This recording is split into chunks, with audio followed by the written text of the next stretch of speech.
आसिफ रशीद जम्मू के स्टूडियो से बराह रास्त। आज के प्रोग्राम में जैसे हम मुख्तलिफ मौज़ूआत पर गुफ्तगू करते हैं, आज के प्रोग्राम का खास मौजू रहेगा हमारा तालीमी निज़ाम। मरकज़ के ज़ेर इंतज़ाम इलाके में मुल्क के बाकी कुछ हिस्सों की तरह हर बार रिपोर्ट्स आती हैं और पर्दा कुछ चीज़ों से उठता है। कुछ चीज़ें UDIC की रिपोर्ट्स में सामने आई हैं और ये वो निज़ाम है जो डेटाबेस तमाम स्कूलों का पूरे मुल्क के अंदर सामने रखता है।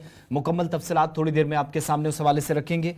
और जम्मू कश्मीर के अंदर सरकारी स्कूलों में बच्चों की तादाद में कमी, असातिज़ा का स्कूलों के अंदर कहीं कम कहीं ज़रूरत से ज़्यादा, और फिर बच्चों का अंदराज का सिलसिला बहुत कम हो जाना, ये अपने आप में बहुत सारे सवाल और गहरी तशवीश का इजहार इस पर माहिरीन इसलिए भी कर रहे हैं क्योंकि हम जिस डायरेक्शन में जा रहे हैं वहाँ से बज़ाहिर है मस्बत नताइज नहीं आएंगे। जिस सूरत हाल से हम गुजर रहे हैं उस सूरत हाल से बाहर निकलने के लिए जो इकदाम किए जा रहे हैं क्या वो काफ़ी हैं, माहिरीन की राय भी इसमें जानने की कोशिश करेंगे। इस ताल्लुक से आगे चलकर गुफ्तगू करेंगे। प्रोग्राम में खास मेहमान ज्वाइन करने वाले हैं, मगर इस प्रोग्राम को जहां टीवी स्क्रीन पर आप देख रहे हैं, मुख्तलिफ सोशल मीडिया प्लेटफॉर्म्स पर भी आप हमें ज्वाइन करेंगे। अलग अलग इलाकों से ज़रूर अपनी अपनी बात रखिएगा। ऑफिशियल वेबसाइट www.gulistannews.in पर भी अपनी कीमती आरा हम तक जरूर पहुंचेगा। लेकिन उससे पहले फॉर्मेट के मुताबिक 5 अहम तरीन खबरें या टॉप 5 में आज सबसे पहले वो खबरें जो सुबह से सबसे ज्यादा सुर्खियों में है। नॉर्दर्न बेल्ट के अंदर कार्रवाई हुई और बारामूला जिले के अंदर इंसानी स्मगलिंग के एक रैकेट का पर्दाफाश हुआ जो अपनी नवीयत का एक अलग किस्म का केस है। 2 मुल्ज़िमान को गिरफ्तार किया गया, 4 नाबालिग लड़कियों को बाजियाब भी किया गया और पुलिस बयान के मुताबिक एक काबिल एतमाद ज़राए से मिलने वाली इतला पर कार्रवाई की गई। बारामूला पुलिस थाने ने बारामूला के अशकुरा इलाके में सरगर्म इंसानी स्मगलिंग के एक मॉड्यूल का पर्दाफाश किया। तहकीकात के दौरान ये बात भी सामने आई कि शकील अहमद भट्ट जो कि अशकुरा का रहने वाला है, जो जम्मू कश्मीर के बाहर से नाबालिग लड़कियों की स्मगलिंग और इस्तेसाल में मुलव्वस था, पुलिस थाना बारामूला में कानून की मुतल्लिका दफात के तहत मुकदमा दर्ज कर दिया गया है। पुलिस की एक टीम ने मुलजिम के रिहायशी मकान पर भी छापा मारा। 3 नाबालिग मुतासर लड़कों को बाजियाब किया जो रोहिंग्या बर्मा से है। तलाशी मजिस्ट्रेट की मौजूदगी में खवातीन पुलिस एहलकारों ने की और तफ्तीश के दौरान शकील अहमद भट्ट ने एक लड़की को कनली बाग के रिहायशी महराज अहमद तांत्रिक को फरोग करने का भी एतराफ़ किया और तांत्रिक के घर पर बाद में छापे के नतीजे में बर्मा के रोहिंग्या से ताल्लुक रखने वाली एक और लड़की बाजियाब होती है। ये सिलसिला जम्मू कश्मीर में चल रहा है और महराजुद्दीन और भट्ट दोनों मिलकर जो काम कर रहे थे इस स्मगलिंग के केस में गिरफ्तार हुए हैं। दूसरी तरफ एक और शख्स जो 4 साल से एक FIR के बाद मफरूर था, आज पुलिस के हत्थे चढ़ा। दूसरी खबर जम्मू कश्मीर के अंदर आज दोपहर ज़लज़ले के हल्के झटके महसूस किए गए। कुछ इलाकों से हमारे जो नाज़रीन हैं वो बता भी रहे थे सोशल मीडिया प्लेटफॉर्म्स पर, ज़लज़ले के झटके काफ़ी ज़्यादा थे या शदीद किस्म के थे।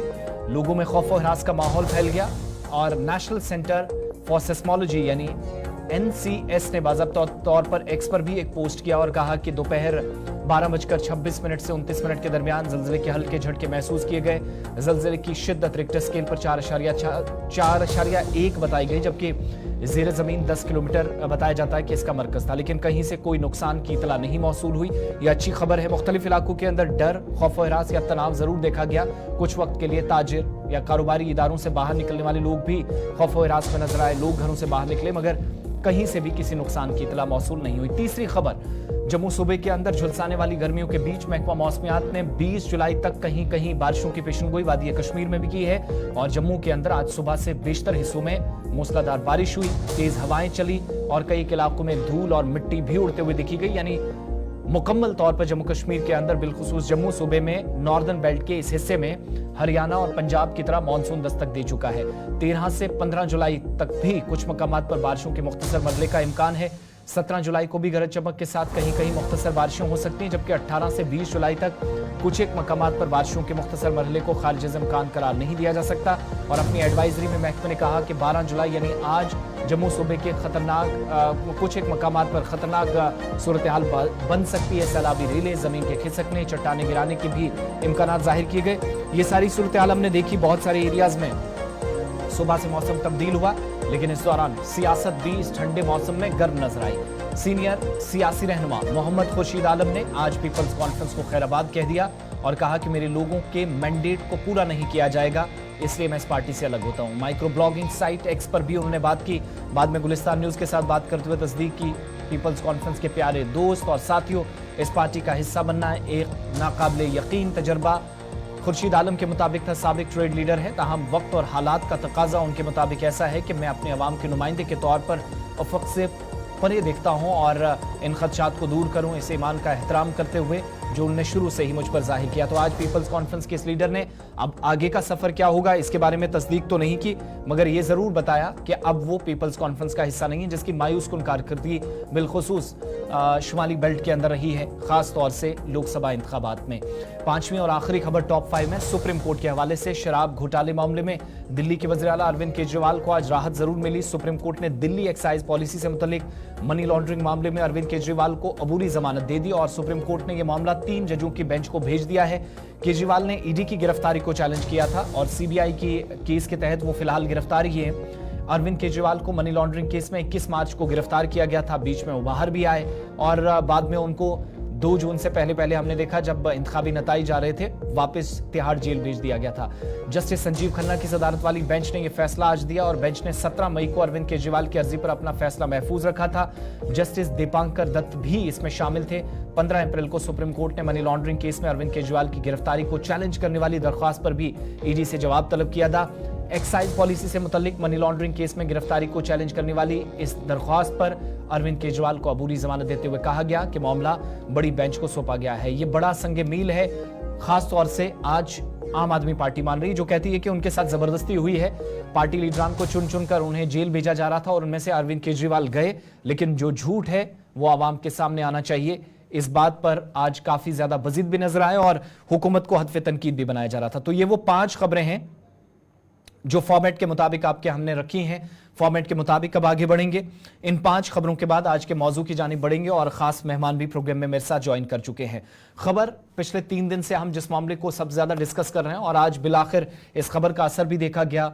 मरकजी वजारत तालीम ने इसका सख्त नोटिस लिया और जम्मू कश्मीर में हम बार बार आपको बता रहे थे कि 3.5 से 4.5 हजार के दरमियान ऐसे सरकारी स्कूल हैं जिनको बंद कर दिया गया और जिसकी वजह है तलबा के अंदराज में कमी आना, 0 या इंतहाई कम दाखिले हैं। अहम तरीन खबर के साथ अपडेट भी जरा आपको देते चले और वही अपडेट है कि सरकारी स्कूलों में कम अंदराज पर मरकज काफी सख्त नजर आ रहा है। वजारत तालीम ने महकमा तालीम से रिपोर्ट तलब कर ली है, हकाइक पर मबनी रिपोर्ट पेश करने की हिदायत दी और यूटी सतह पर बच्चों के अंदराज में भारी कमी जो दर्ज की गई है इस पर बरहमी का इजहार भी मरकजी वजारत तालीम ने किया है।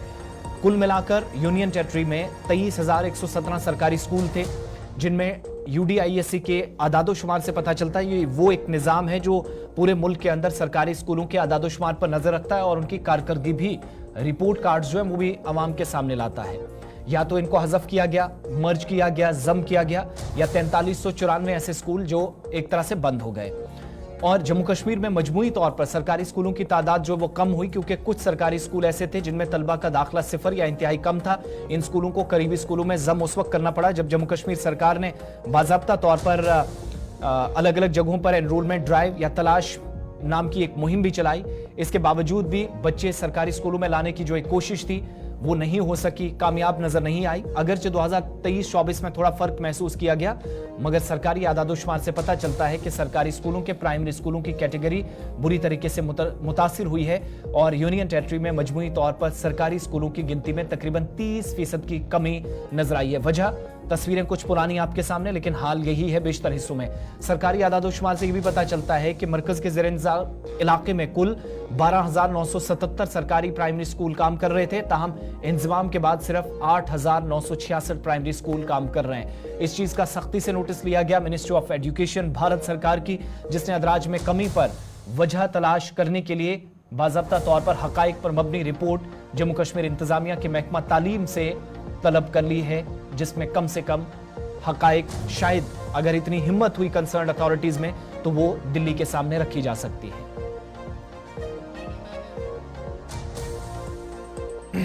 आपको ये भी बताते चलें कि यूनियन टेरिटरी में जब आप ऐसी सूरत हाल देख रहे हैं तो 2022 और 23 जो तालीमी साल जम्मू कश्मीर के लिए गुजरा, फिर उससे पहले 2021 और 22 तलबा की कुल तादाद 27,18,000 थी। ये घटकर 26,14,000 तक पहुंच गई, जिसका मतलब है कि 1.25 लाख बच्चे इस वक्त जम्मू कश्मीर के अंदर कम हुए हैं।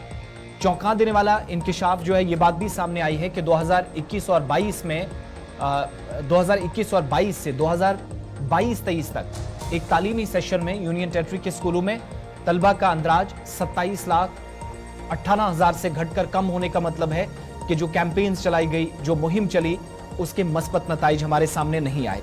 मजीद जरा बात करते हैं और इस पर हमारे साथ कुछ खास मेहमान हैं, माहिरीन हैं, हमारे साथ जुड़े हैं इस प्रोग्राम में।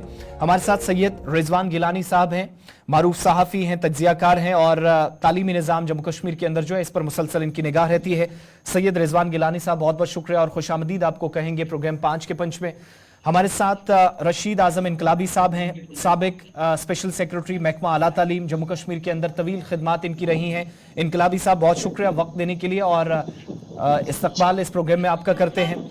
शाह फयाज साहब हमारे साथ हैं, जो इस वक्त वादी कश्मीर से हमें ज्वाइन किए हैं, सदर हैं जम्मू कश्मीर टीचर्स फोरम के और एम्प्लॉयज़ के लिए भी जो तंजीमें काम करती रही हैं उनमें इनका नाम भी सर फहरिस्त वक्तन फ़वक्तन इनने आवाज़ बुलंद की है। तीनों की जो आ रहा है वो जानने की कोशिश करेंगे, बेहतरी कहाँ पर करने की ज़रूरत थी, क्या चीज़ें इस वक्त की जा सकती थी जो मुमकिन तौर पर नहीं की जा सकी यूनियन टेरिटरी के अंदर। शुरुआत में ज़रा आपसे करूँगा रशीद आजम इनकलाबी साहब, हमने ये देखा कि माजी में भी कई बार आदादोशुमार सामने आए, हालात की तब्दीली का अक्सर दावा किया जाता रहा, लेकिन ये वो महकमा था जो महकमा सेहत की तरह सबसे ज्यादा और मुतासरा महकमों में से एक रहा।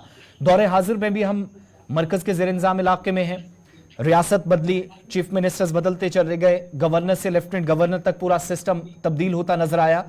अगर किसी महकमे की हालत नहीं बदली तो उनमें से एक महकमा तालीम भी है। ये जो आदादोशुमार हमने पेश किए हैं और साथ साथ कुछ स्क्रीन पर भी मेंशन किए जा रहे हैं, आपकी नजर में माजी के मुकाबले ऐसा क्या करने की जरूरत थी जो नहीं हो सका?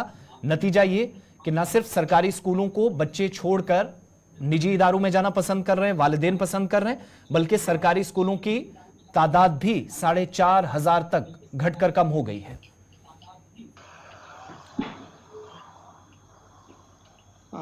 मैं ये कहूँगा कि जो एजुकेशन डिपार्टमेंट है जी, उसको हमने एक ह्यूमन टच देना है। उसको अगर हम दूसरे डिपार्टमेंट्स की तरह लेंगे तो वो नहीं ले सकते। इसके लिए सबसे पहले तो मैं ये कहूँगा कि जो एनुअल ट्रांसफ़र ड्राइव्स जो एक स्कीम बनाई गई है वो इसके लिए ज़िम्मेवार है। आप ये देखें कि आज हमें एक टीचर, मैथ के टीचर की ज़रूरत है जी। तो अगर हम एनुअल ट्रांसफ़र ड्राइव का इंतज़ार करते रहेंगे तो वो होती है कहीं साल के बाद, तो उसकी वजह से बच्चों को हमें इमीडिएटली मैथ या साइंस टीचर देना होता है, वो नहीं दे पाते। और इस वक्त आप देखेंगे कि chief education officer, director school education, हालांकि डायरेक्टर स्कूल एजुकेशन कश्मीर और डायरेक्टर स्कूल एजुकेशन जम्मू काफ़ी कॉम्पिटेंट ऑफिसर थे, लेकिन उनकी पावर्स को इतना कर्टाइल करके रख दिया गया है कि वो अपने लेवल पे कहीं किसी टीचर को या लेक्चरर को ट्रांसफर्स नहीं कर सकते हैं। पावर को सेंट्रलाइज कर दिया गया है। ये एक बहुत बड़ी कारण है कि जिसकी वजह से मौके पे हम स्कूलों में टीचर नहीं दे पा रहे हैं। आप देखेंगे कि जो रूरल एरिया है वहाँ बच्चे हैं लेकिन टीचर नहीं हैं, तो शहरी इलाकों में टीचर हैं लेकिन बच्चे नहीं हैं। वहाँ रैशनलाइजेशन करने की ज़रूरत है, लेकिन इसमें कोई भी हाथ लगाने से डरता है क्योंकि डायरेक्टर को भी उतनी पावर्स नहीं दी गई हैं, ना सीईओज को पावर दी गई है कि वो अपने लेवल पर इमीडिएटली कुछ कर पाए, तो जिसकी वजह से आप देखेंगे कि ये फुकदान बन गया है। मुझे ये कहना पड़ता है कि जिस तरह BSNL की हालत हो गई थी वैसा ही हमारे सरकारी स्कूलों की वो हालत बनने जा रही है। हम इनडायरेक्टली प्राइवेट सेक्टर्स को इनकरेज कर रहे हैं। उसमें हमारे पास सरकारी स्कूलों में बेहतरीन टीचर्स हैं, इंटेलेक्चुअल्स लोग हैं, लेकिन उनको जिस टीचर को जिस जगह होना चाहिए वहाँ रखा नहीं गया है। आप ये देखेंगे कि ट्रांसफर पॉलिसी में 3-4 वो कैटेगरी बनाई है। हार्ड जून पर रखा है, सॉफ्ट जून रखा है। अब जैसे तिलेल गुरेज है वो हार्ड जून है, वहाँ आपने 2 साल गुजारने हैं, वहाँ से आप श्रीनगर सिटी में आ सकते हैं। लेकिन अगर कोई वहाँ तिलेल गुरेज का लोकल रहने वाला है उसको आप क्यों इनकरेज कर रहे हैं कि वो श्रीनगर सिटी में आए? ये तो यूनिवर्सल रूल्स है कि आपने जो रूरल एरियाज हैं वहाँ आपने उन लोगों को इनकरेज करना है कि वो माइग्रेशन ना करें, लेकिन जल्दबाजी में जो ये ट्रांसफ़र पॉलिसी बनाई गई इसमें ना टीचर्स को कॉन्फिडेंस में लिया गया, ना एजुकेशनिस्ट को लिया गया, और ब्यूरोक्रेटिक लेवल पे जल्दबाजी में ये इशू होगी। यानी बुनियादी तौर पर ये मसला रशीद इनकलाबी साहब के जब नेप 2020 बनी, मरकज में रमेश पोखरियाल साहब वज़ीर तालीम थे और नई पॉलिसी बनाई गई, लेकिन ग्राउंड पर बुनियादी ढांचे पर या मरबूत हिकमत अमली के साथ जो काम करना था वहां कमियां रही। उस वक्त कहा गया कि सब कुछ ठीक है, मरकज से पॉलिसी बनी, उसको अमलाने पर जोर दिया गया, लेकिन शायद इस बात पर तवज्जो नहीं गई कि जहां पर बच्चे पढ़ेंगे उनको खुले आसमान के नीचे उनके सर पर कोई ना कोई छत भी होनी चाहिए। इस चीज से तवज्जो हटने का मतलब या नताइज हम देख रहे हैं कि स्कूलों की तादाद भी कम और बच्चे भी स्कूलों से गायब।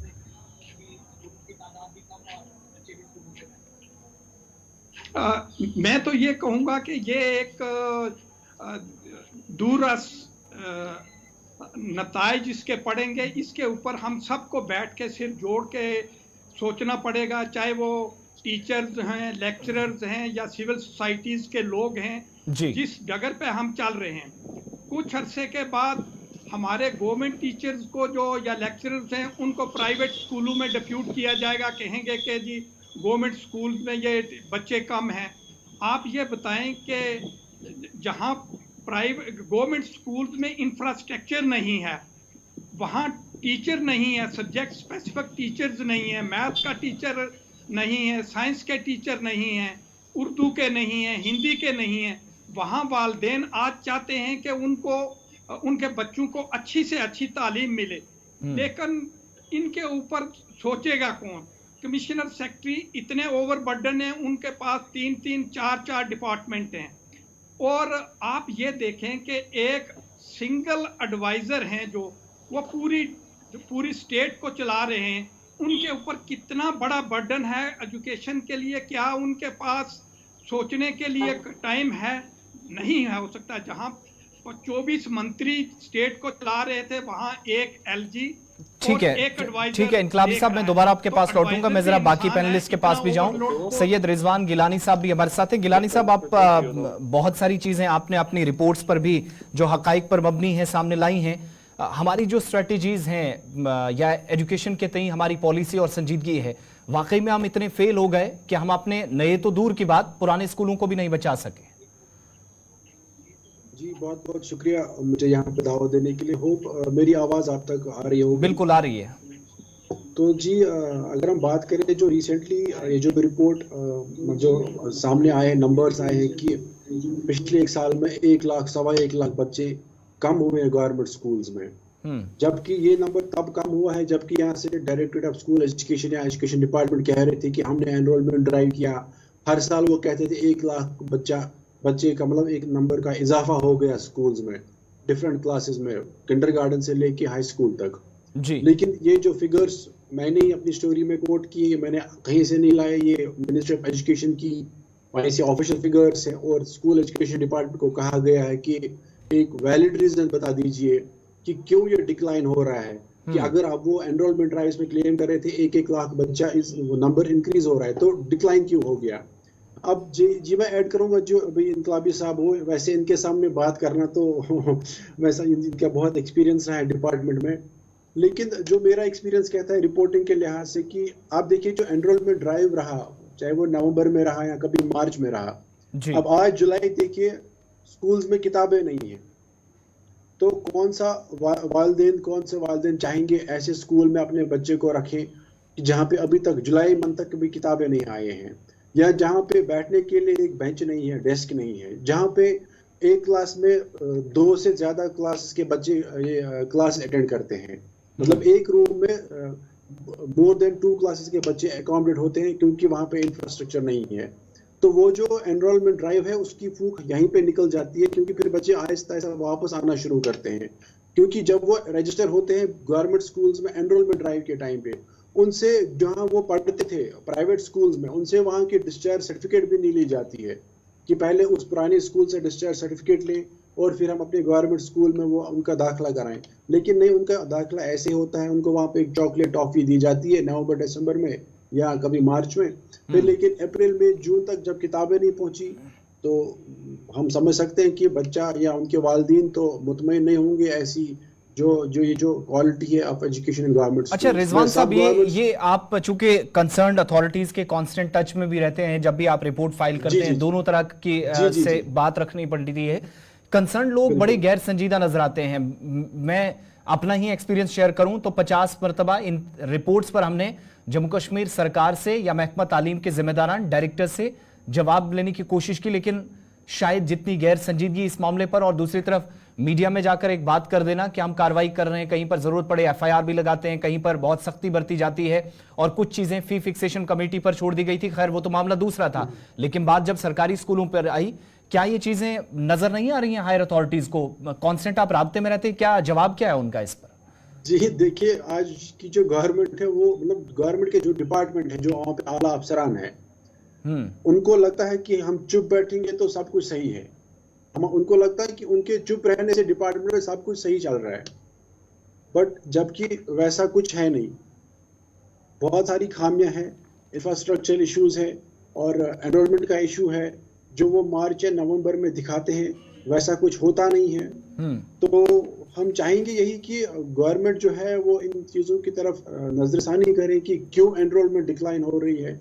इवन कि मिनिस्टर ऑफ एजुकेशन ने भी उनसे एक्सप्लेनेशन मांगी है कि एनरोलमेंट ड्राइव क्यों कम होता जा रहा है। ठीक है, हो सो कि एक ईमानदार जवाब दिल्ली को भी जाए। मैं दोबारा आपके पास लौटूंगा, जरा शाह फयाज साहब के पास चलते हैं। फयाज साहब कंसर्न लोगों के साथ राब्ते में रहते हैं, इनके मामलात को इंतजामिया के नोटिस में लाते हैं, लेकिन बात जब बच्चों की है तो ये जो रशीद आजम इनकलाबी साहब और सैयद रिजवान गिलानी साहब कह रहे थे, बीच में एक पॉइंट उनने अफसरशाही का भी लाया, तो वाकई में ये जो सारी सूरत हाल हम देख रहे हैं, रेड टेपिज्म वाली जो लाइन कभी कभार हम टच करते हैं, वो मुतासिर कर रही है पूरे सिस्टम को। जवाबदेही जिनकी है वो इस पर लबकुशाई करने के लिए तैयार नहीं, लेकिन जब दिल्ली से जवाब मांगा जाता है तो तब भी बहुत सारी चीजें कही जाती है। और मुझे जहां तक याद है 2 बरस कबल जम्मू कश्मीर के अंदर तलाश नाम की भी एक कैंपेन स्टार्ट की गई कि जिन बच्चों ने स्कूल छोड़ा या नहीं लाए जा सके उनको वापस लाया जाए। नतीजा आज हमारे सामने है। देखिए, आपका बहुत बहुत शुक्रिया। मुझे उम्मीद है मेरी आवाज आप तक पहुंच रही है। जी जी, कंटिन्यू करें। मुझे बलूचिस्तान में टाइम देने के लिए। देखिए, पहली बात यह है कि अगर हम बात करें जिस मुद्दे पे के ऊपर इस वक्त आपने ये प्रोग्राम जो डिबेट है वो एनरोलमेंट का है। एनरोलमेंट बेशक डिक्लाइन हुआ है, इसमें कोई शक नहीं है, लेकिन उसके प्रोग्रेस को देखते हुए अगर हम पिछले साल देखें या उससे अगले साल देखें कि एनरोलमेंट में इंक्रीज हुआ और अब डिक्रीज क्यों होने लगा। ठीक है, रिजवान भाई की मैं एक बात को जो है उससे इत्तेफाक करता हूँ कि टेक्स्ट बुक्स का एक बड़ा इशू रहता था। हमारे बच्चे जो प्राइवेट स्कूल से आते थे वो सरकारी स्कूल में दाखिला लेते थे, बुक्स नहीं मिलती थी तो वो डिमोरल हो जाते थे। लेकिन हमने भी बहुत सारी एजेंसीज ने भी, सरकार के मीडिया ने भी उनकी नोट्स में लाया। हाल ही में ऑनरेबल एलजी से मिला, मैंने मेमोरेंडम में एम्प्लॉय का कोई, अपने टीचर्स का कोई इशू नहीं रखा था, मैंने सबसे पहले नंबर पे रखा था टेक्स्ट बुक्स का। लेकिन ऑनरेबल एलजी ने उसको बहुत संजीदा लिया और उसी दिन जो मीटिंग थी सेक्रेटरीट में, उसमें चीफ सेक्रेटरी भी थे, उन्होंने इस पे ज्यादा जबरदस्त जोर दिया।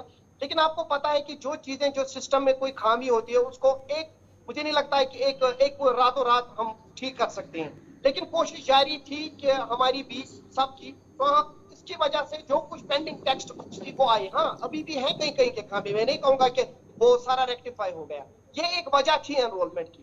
दूसरी ये चीजें देखिए, न्यू एजुकेशन, ये भी हमें नहीं भूलना चाहिए। Jammu Kashmir UT is the first UT in all over India जिसने पहले न्यू एजुकेशन पॉलिसी यहाँ पे शुरू की और ऑलमोस्ट इंप्लीमेंटेशन पार्ट की तरफ जा रही है, उसमें हमें नहीं पीछे हटना चाहिए। लेकिन जब न्यू एजुकेशन पॉलिसी शुरू की गई तो न्यू एजुकेशन पॉलिसी में एक प्रोविजन रखा गया है, हम 2 सेशन रख सकते हैं, क्योंकि आपको पता है टोपोग्राफी का, जम्मू की टोपोग्राफी और मौसम एक है, कश्मीर का टोपोग्राफी और मौसम एक है।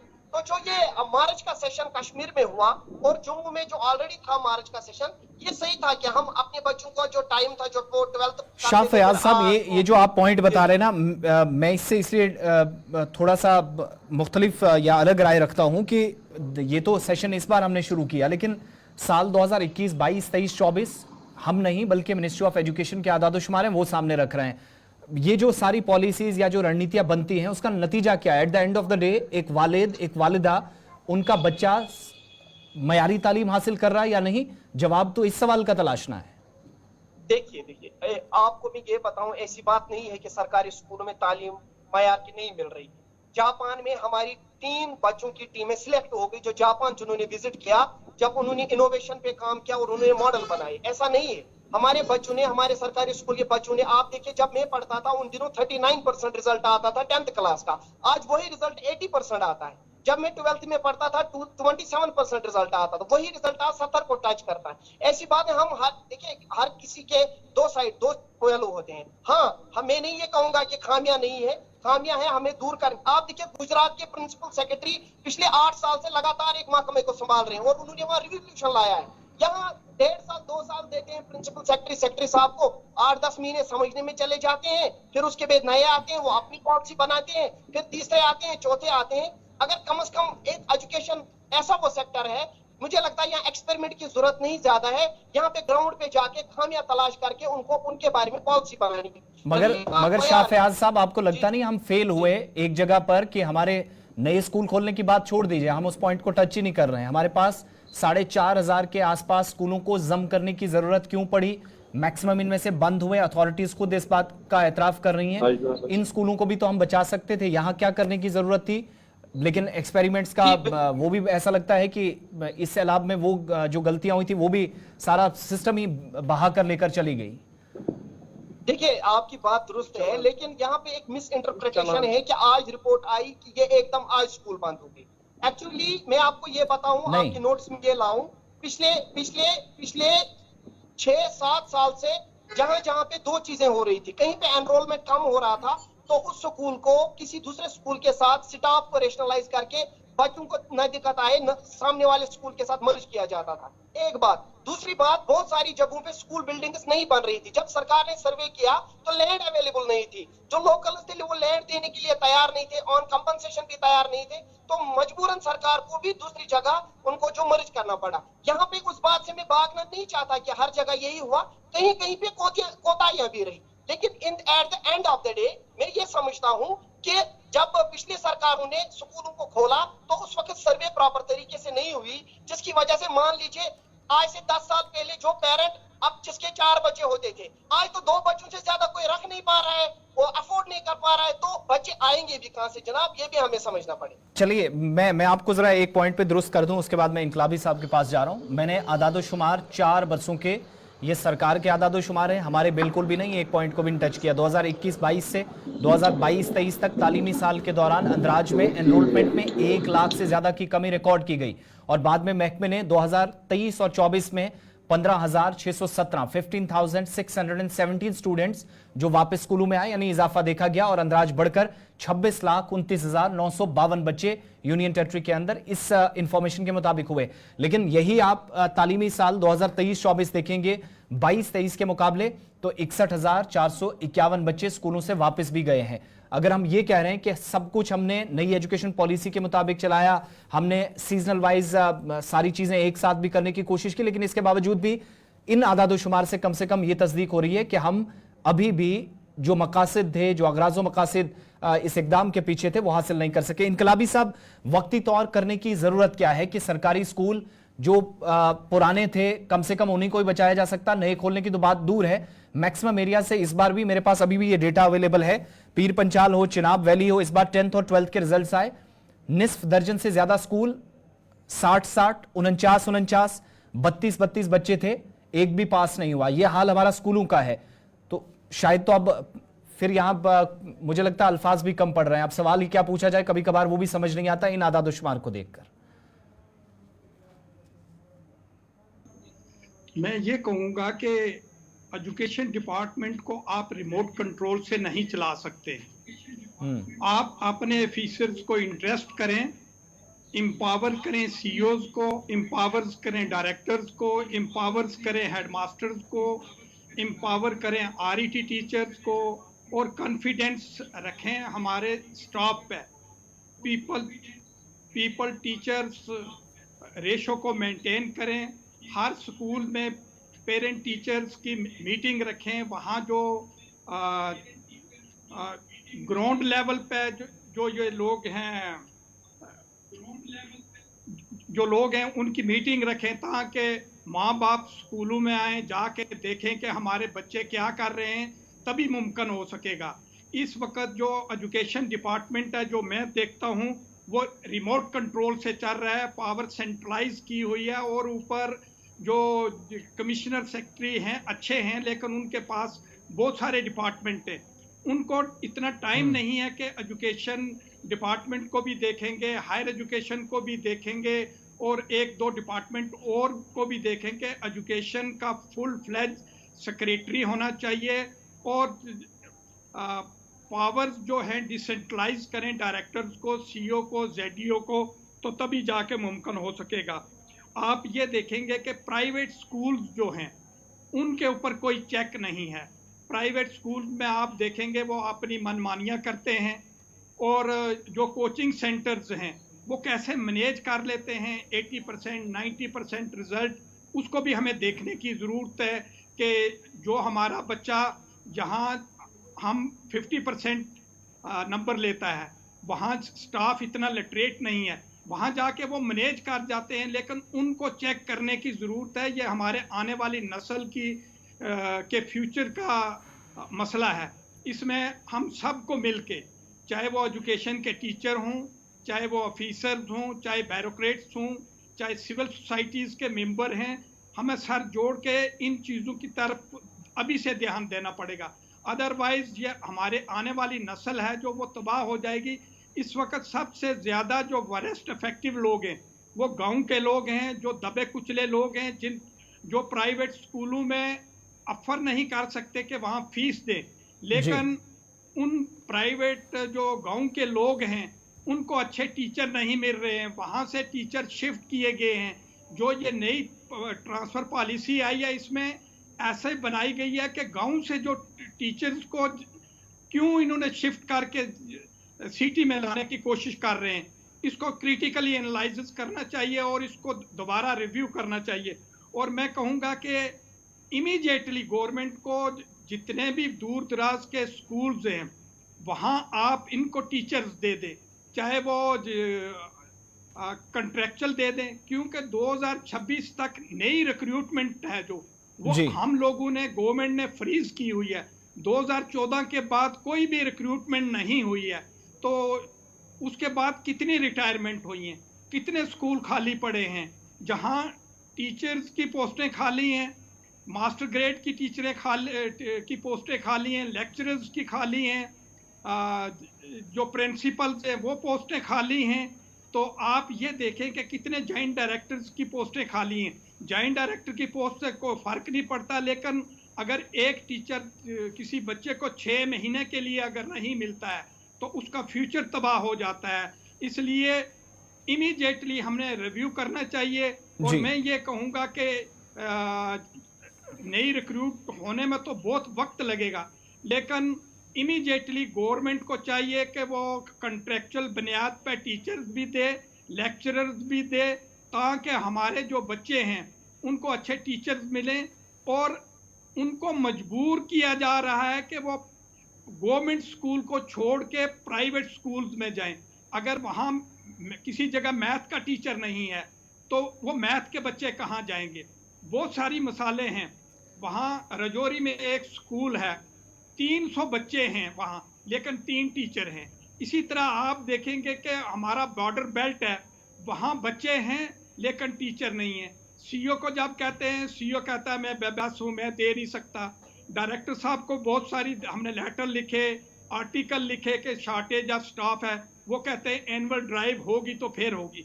देखो, एजुकेशन को अगर आगे जाना है, one can not wait for annual transfer drive. अगर जैसे एक मरीज है, उसको अभी चाहिए कि एक एंटीबायोटिक की ज़रूरत है, तो उसको हम वेट नहीं कर सकते कि जब 6 महीने के बाद टेंडर अप्रूव होगा तो वो दिया जाएगा। इसी तरह इमीडिएटली स्कूलों में जो है स्टाफ दिया जाए, और प्राइवेट जो एजुकेशन इंस्टीट्यूशन है वो बच्चों को ब्रायलर मुर्गों की तरह रखते हैं।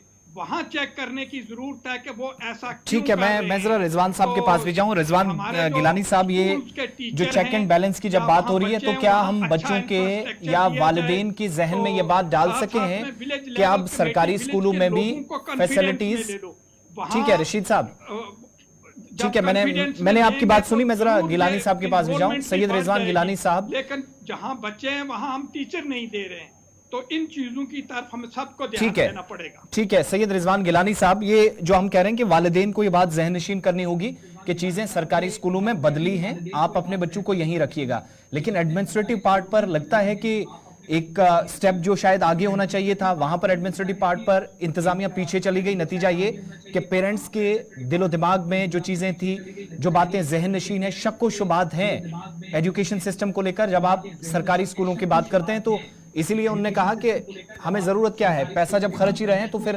प्राइवेट इंस्टीट्यूशंस की तरफ क्यों ना जाया जाए। कुछ कहने से पहले मैंने ये शाह फयाज जो यहाँ पे हमारे साथ बात कर रहे थे, मैं उनकी बात को पहले थोड़ा सा उनको दुरुस्त करूं। जो उन्होंने कहा कि जब वो पढ़ते थे या जब मैं पढ़ता था 10th 12th में, तब 30% 40% रिजल्ट आता था। तब ये इसलिए आता था क्योंकि तब उतने प्राइवेट स्कूल्स नहीं होते थे।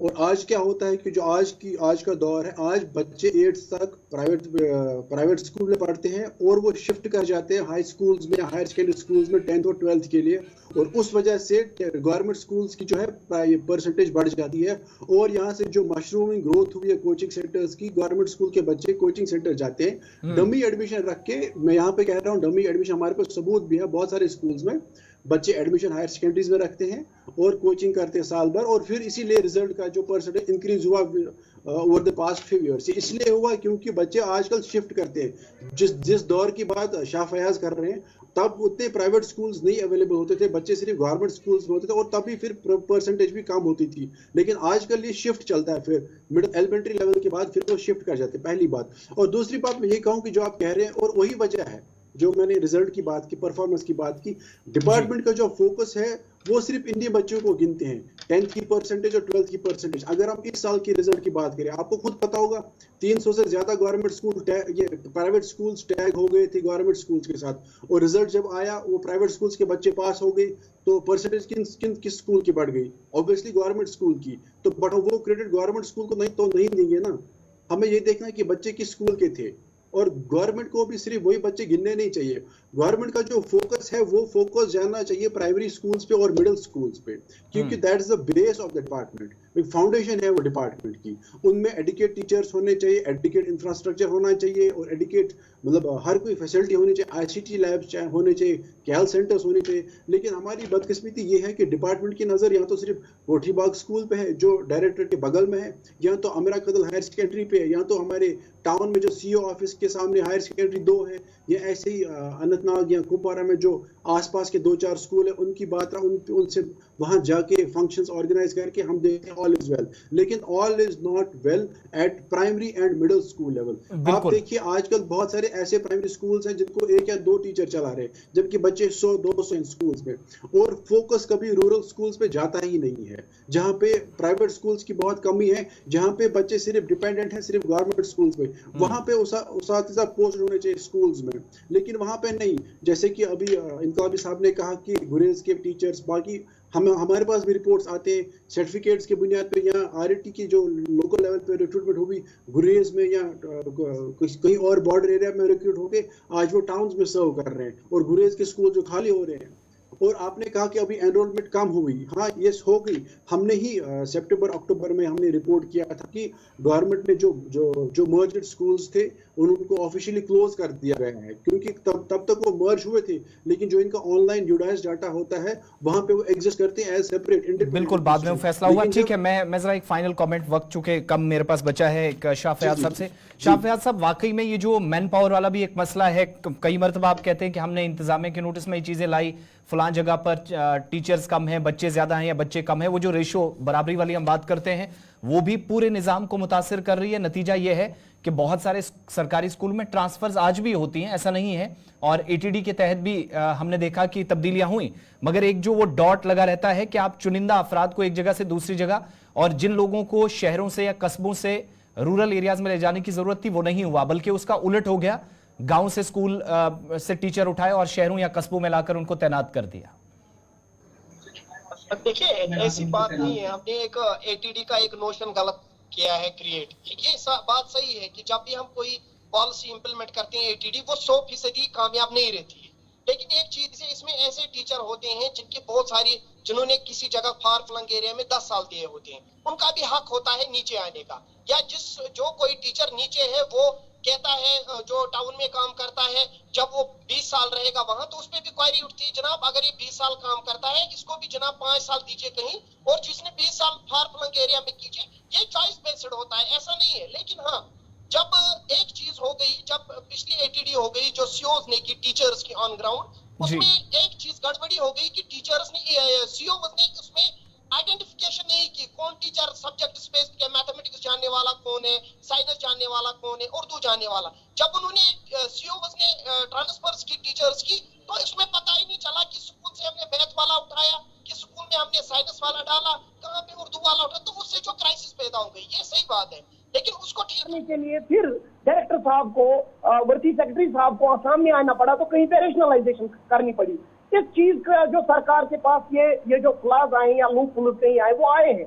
हमें उम्मीद है, इस बार भी हमने कहा है कि रेशनलाइजेशन एक प्रॉपर तरीके से हो, जहाँ पे कम बच्चे हो वहाँ पे जो टीचर ज्यादा हो तो उनको जो है स्कूल में भेजा जाए जहाँ पे जरूरत है स्टाफ की। देखिए, ये अब कलेक्टिव अप्रोच है, हमारा भी रोल बनता है, हम अपनी तरफ से सरकार की नोटिस में लाते हैं। सरकार भी कोशिश करती है, कोई सरकार नहीं होगी जो चाहती होगी उसका, यहाँ कोई सरकार नहीं है जो, मुझे नहीं लगता कोई सरकार चाहेगी कि उसका क्रिटिसिज्म हो। हर कोई सरकार, हर कोई सिस्टम चाहता है कि उसका अच्छा हो, लेकिन कहीं पे रहते हैं मिसकम्युनिकेशन, लूप होल। हम सब हैं, हमारे साथ आप जर्नलिस्ट साहिबान हो, हमारे एजुकेशनिस्ट हैं, या हम सब, हमें चाहिए आखिरकार हमारा ये सिस्टम है। बिल्कुल, जिम्मेदारी तो इज्तिमाई है, लेकिन जिम्मेदारी अगर जिम्मेदारी से भागे तो फिर और भी मुश्किलात पेश आती हैं। मैं बता रहा हूं, डायरेक्टर मौसूफ साहब से कई मरतबा राब्ता करने की कोशिश हुई, फोन तक नहीं उठाते, और एक नहीं दर्जनों मरतबा हमारे पास सारी डिटेल्स हैं, जरूरत पड़ने पर जरूर। अब चलिए, हम तो किसी की मुखालफत या किसी की, हम कह सकते हैं कि क्रिटिसिज्म नहीं होना चाहिए, हेल्दी क्रिटिसिज्म जरूरी है, बात बच्चों के भविष्य की, उनके मुस्तकबिल की है। लेकिन मरकज ने जब जवाब तलब किया है, होप्स हो कि ईमानदार और अच्छा जवाब मरकज को जाए, बताया जाए कि कमियां रही, पैसा आता है लेकिन इस्तेमाल कैसे होता है। और ये कई मरतबा कैग की रिपोर्ट्स भी इसी प्रोग्राम के जरिए मैंने पढ़कर आपके सामने रखी हैं। बहरहाल, तालीमी साल 2023-24 के नताइज अगरचे अच्छे नहीं थे, तवक्को या उम्मीद और दुआ की जानी चाहिए कि 2024 और 25 के अच्छे नताइज आएं। इस दुआ और उम्मीद के साथ आप सबको छोड़कर जा रहा हूं कि दोबारा जरूर आपसे मुलाकात होगी। स्टूडियो की घड़ियां मुझे आगे जाने की इजाजत नहीं दे रही हैं। रशीद आजम इनकलाबी साहब, सैयद रिजवान गिलानी साहब, शाह फयाज साहब, जाती मसरूफात के बावजूद भी आपने वक्त दिया, बहुत बहुत शुक्रिया आप तमाम लोगों का इस प्रोग्राम का हिस्सा बनने के लिए, और आप सबका भी बहुत बहुत शुक्रिया इस प्रोग्राम में मुझे बर्दाश्त करने के लिए। 5 के पंच में मेरे साथ बस इतना ही।